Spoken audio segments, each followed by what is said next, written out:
بنو قزا کے کچھ لوگ قتل کر دیے۔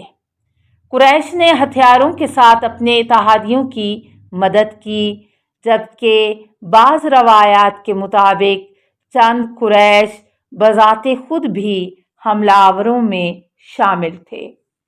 اس واقعے کے بعد نبی اکرم صلی اللہ علیہ وآلہ وسلم نے قریش کو ایک 3 نکاتی پیغام بھیجا۔ ابو سفیان فوری طور پر تجدید عہد کے لیے مدینہ پہنچا، لیکن اسے ناکامی کے سوا کچھ نہ ملا۔ رسول اللہ صلی اللہ علیہ وآلہ وسلم ماہ رمضان سن 8 ہجری کو 10,000 افراد کے ہمراہ مکہ روانہ ہوئے۔ آپ صلی اللہ علیہ وآلہ وسلم نے نقل و حرکت کا منصوبہ اس طرح سے ترتیب دیا تھا کہ کوئی بھی اس عزیمت سے باخبر نہ ہو۔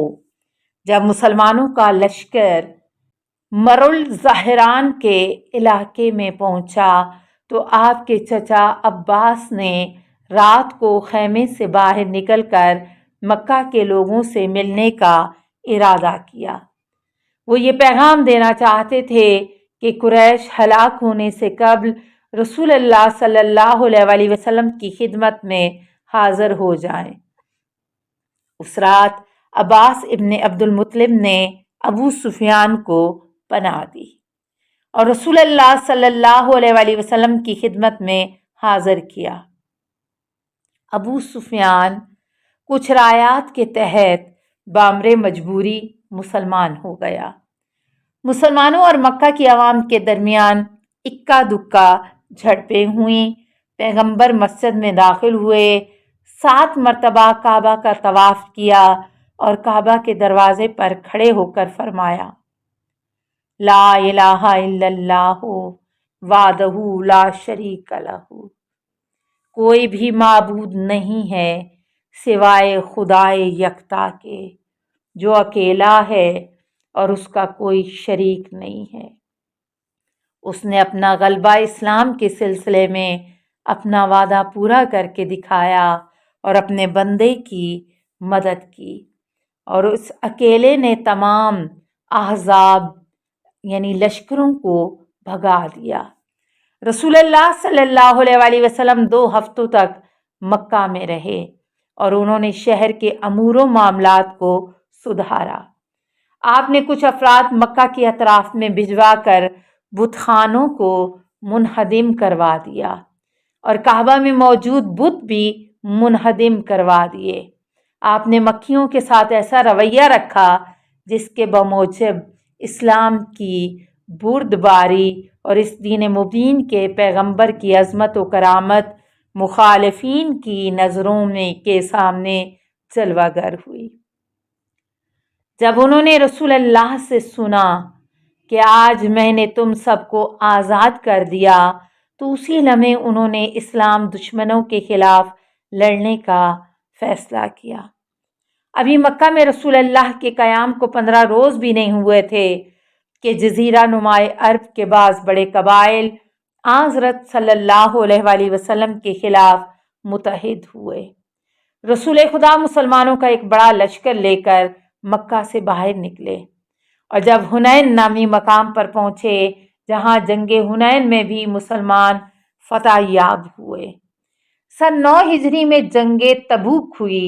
لشکر کی تعداد 30,000 تھی اور یہ لشکر غزوات میں نکلنے والا سب سے بڑا لشکر تھا، جبکہ جزیرہ نمائے عرب میں اس دن تک اتنا بڑا لشکر کبھی بھی اکٹھا نہیں کیا جا سکا تھا۔ جنگ تبوک رسول اللہ صلی اللہ علیہ وآلہ وسلم کی حیات مبارکہ میں غیر مسلموں کے ساتھ مسلمانوں کی آخری لڑائی تھی۔ اس کے بعد پورا جزیرہ نمائے عرب اطاعت گزار ہوا اور اس جنگ کے بعد ہر قبیلے کی طرف سے نمائندے اسلام قبول کرنے کی غرض سے رسول اللہ صلی اللہ علیہ وآلہ وسلم کی خدمت میں حاضر ہوئے اور کہا جا سکتا ہے کہ تقریباً تمام عرب قبائل نے اسلام قبول کیا۔ اسی سال کو اسی بنا پر سنۃ الوفود کا نام دیا گیا ہے۔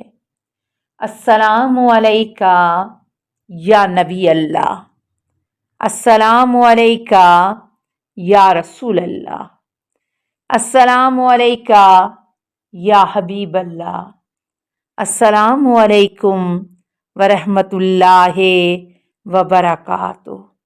اللہم صلی علی محمد و آل محمد۔